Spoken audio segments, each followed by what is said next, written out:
সুপ্রিয় দর্শক, আজ আমি আপনাদের সামনে তুলে ধরছি ব্যতিক্রম একটি চিত্র। সেটি হলো, যারা প্রবাসে থাকে আপাতত দৃষ্টিতে আমরা সকলেই মনে করি তারা খুব ভালো অবস্থানে আছে।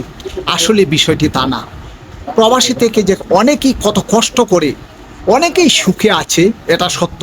তবে অনেকের কষ্টের কথা স্ত্রী, সন্তান, সন্ততি, বন্ধু বান্ধবদের কাছে অতি সহজে বলতে চায় না।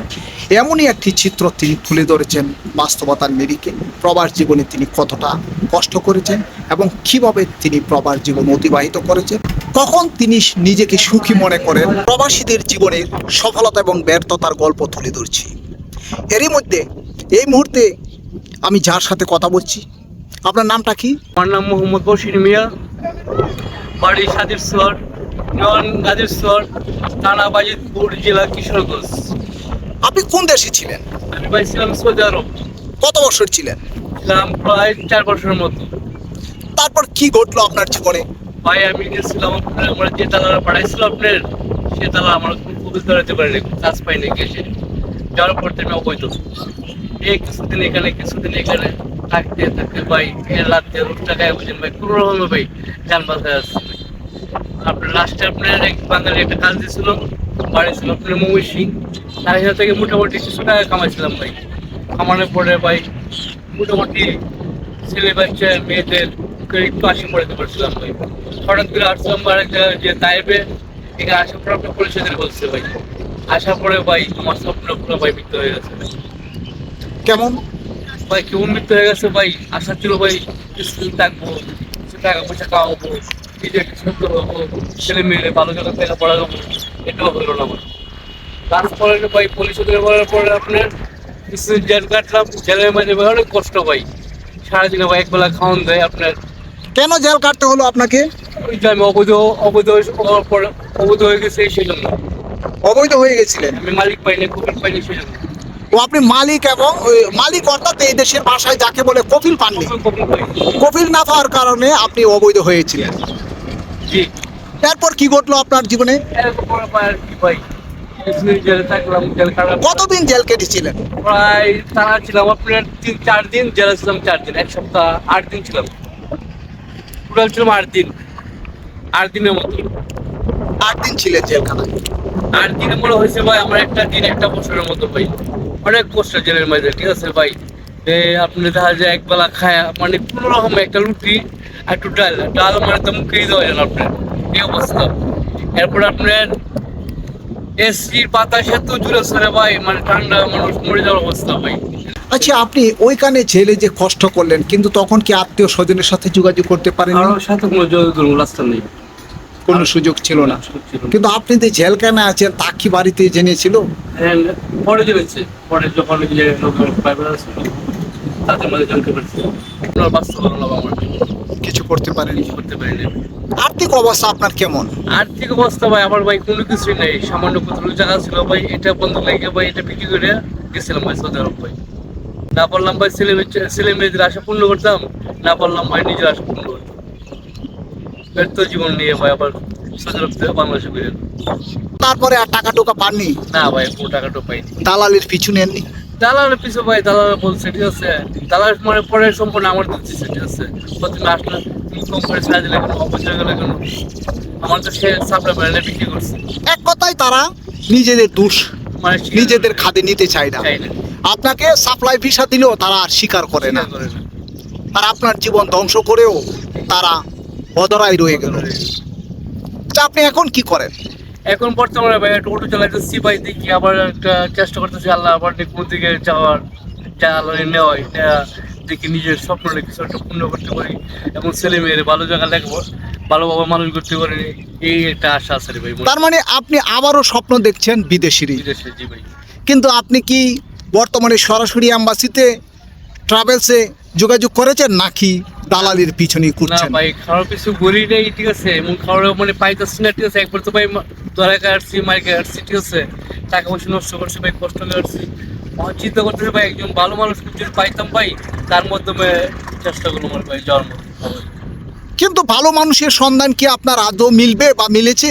এটা ভাই আল্লাহ পাক বলতে পারে ভাই, আমরা বলতেও মিলে নেই ভাই। আপনি সেই আশায় কি আসে ভাই, সময় পার করছেন। আপনার পুরো নামটা কি? মোহাম্মদ বশির মিয়া।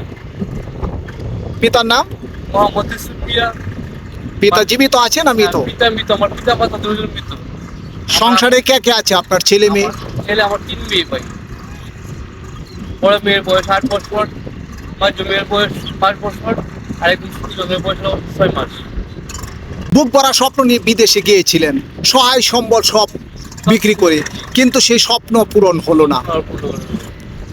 প্রবাস জীবনে যারা থাকে তাদেরকে তো তাদের সন্তান সন্ততি কিংবা আত্মীয় স্বজনরা খুব বড় করে দেখে এবং গর্ব করে তারা প্রবাসে আছে।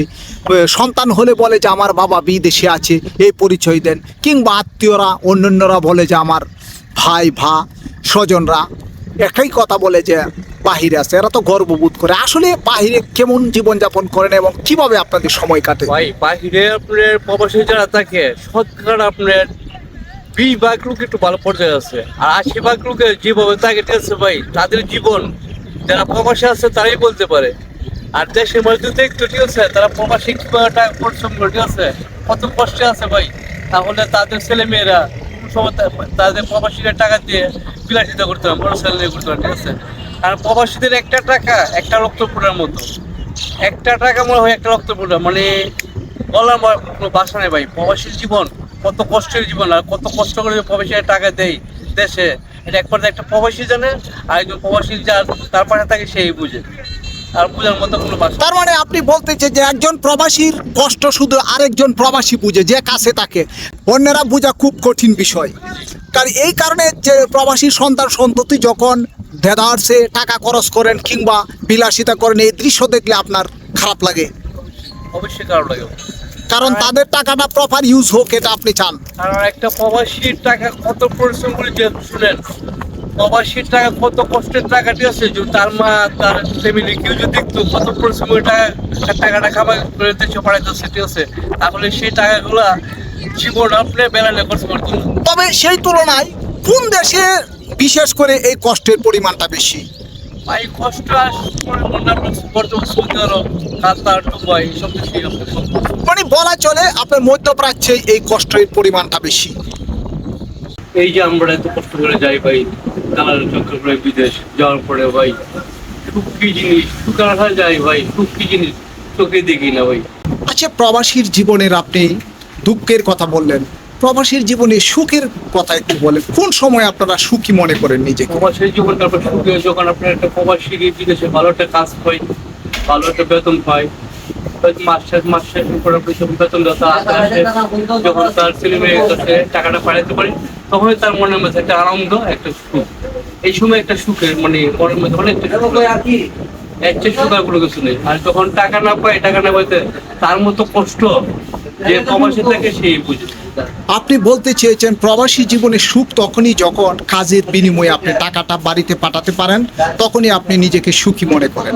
আর যখনই টাকাও পান না, কাজ করতেছেন, যোগাযোগও করতে পারতেছেন না, অর্থনৈতিক সংকটে ভোগেন, তখনই নিজেকে হতাশার অনেক গ্রস্ত মনে মনে হয়। হয় কি আমার মতো অভাগা আর পৃথিবীতে আর কেউ নেই, আমার মতো দুর্বল লোক, আমার মতো নিঃস্ব লোক আর কেউ নেই। কিন্তু এই এখানকার ছেলে মেয়েরা বিশেষ করে যারা প্রবাসে থাকে, তাদের সন্তান সন্ততি তো তারা মনে করে তাদের বাবা বাহিরে আছে, ভালো অবস্থানে আছে, এটাই জানে, কিন্তু আপনারা যে কষ্ট করেন এটা জানে না। এটা দেশে যত প্রবাসী আছে আপনার, যত কষ্টগুলো বিদেশ আপনার সব বলেন আমি কষ্ট আছি, একদম মানে কষ্ট করতে করতে মনে হয় সে বলেন আমি কষ্ট আছি, কেন বলে না? আর সে যে বলে আমি কষ্ট আছি, কারণ সে তার বিবেক আছে, ছেলে মেয়েদের তাদের মনে অনেক কষ্ট লাগবে, মনে তারা চিন্তা করতে পারছে, সেই জন্য বলে শত কষ্টের মধ্যে তাকেও বলে কষ্ট নেই, ভালো আছে।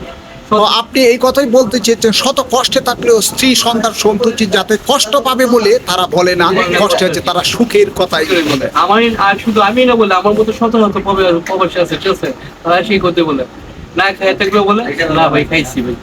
বিনম্র শ্রদ্ধা জানাই সকল রেমিটেন্স যোদ্ধাদের। এই বিষয়ে পরবর্তী ভিডিও দেখার অপেক্ষায় থাকুন।